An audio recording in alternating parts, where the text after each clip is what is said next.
Welcome back to a video on mindmapfactory, and today we are going to talk about an important topic, that is edema. Okay, now before coming to the causes or the mechanism, first we have to know how actually is the blood moves or the fluid is moving in our body. So arteries actually bring blood to the tissues, then it passes through the capillaries, and then the remaining of the blood is carried up by veins. But since this is against gravity, some of the fluid leaks out from these capillaries, and that fluid is carried again by the lymphatics. So basically, lymphatics and veins are low pressure, and the systems, and arteries are high pressure, high volume, and they are low pressure, low volume systems. Okay, so now if there is any damage in the veins or in the lymphatics, then fluid will not be able to drain properly, and this will accumulate, which will result in edema. So this is the basic, in short, the mechanism of edema. Okay, now we all know about Starling forces or the Starling formula, which states that the capillary has the capillary hydrostatic pressure and capillary oncotic pressure, and the interstitial space also has the interstitial hydrostatic pressure and interstitial oncotic pressure.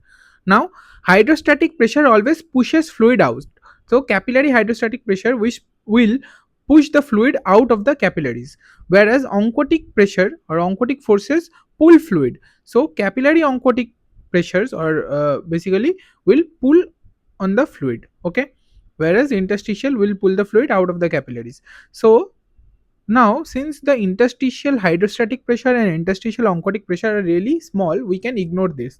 The actual formula is the flow or net fluid filtration. Okay, net fluid filtered is equal to kf. This is a constant which corresponds to the permeability of the capillaries. Then it comes to hydrostatic pressure in capillaries minus hydrostatic pressure in the interstitial space minus oncotic pressure in the capillaries minus oncotic pressure in the interstitial space. But you can ignore these two parameters, so it becomes permeability constant into hydrostatic pressure minus oncotic pressure in the capillaries. This is a further simplified formula. Now from this formula only I will be deriving all the causes of edema. Okay, now if there is a defect in the permeability, then the fluid will be exudative. Okay, and if there is a defect in the hydrostatic or oncotic pressure, it will be transudative. These are the two forms of fluid that accumulates in edema. Now coming to the oncotic, the causes are osis. One is nephrosis, other is gastrosis, and other is cirrhosis. Nephrosis is basically nephrotic syndrome. Okay, too much protein is being filtered out. Okay, increased excretion of protein, and therefore the oncotic pressure is decreasing. Capillary oncotic pressure is greatly reduced, and since it is greatly reduced, fluid is being lost. Next is cirrhosis. In cirrhosis also there is decreased albumin synthesis because the liver is damaged, and therefore again there will be fluid loss.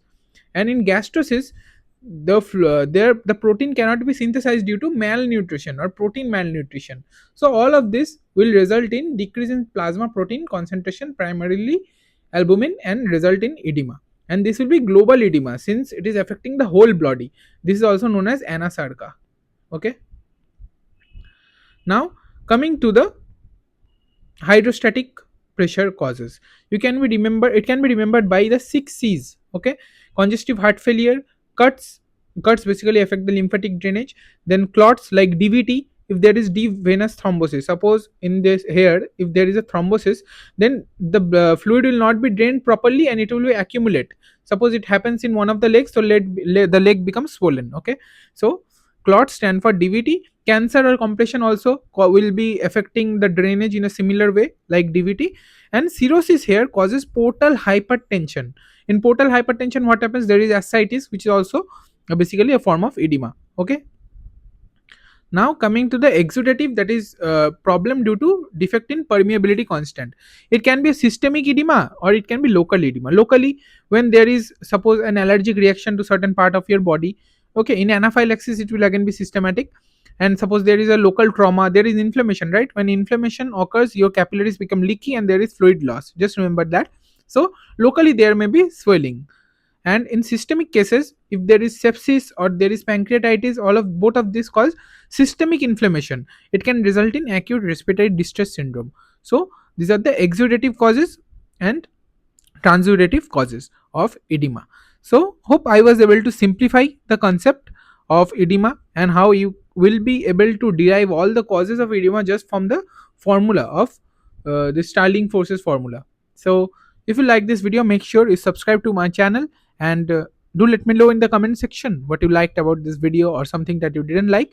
I will make sure that I will make further improvements in future versions.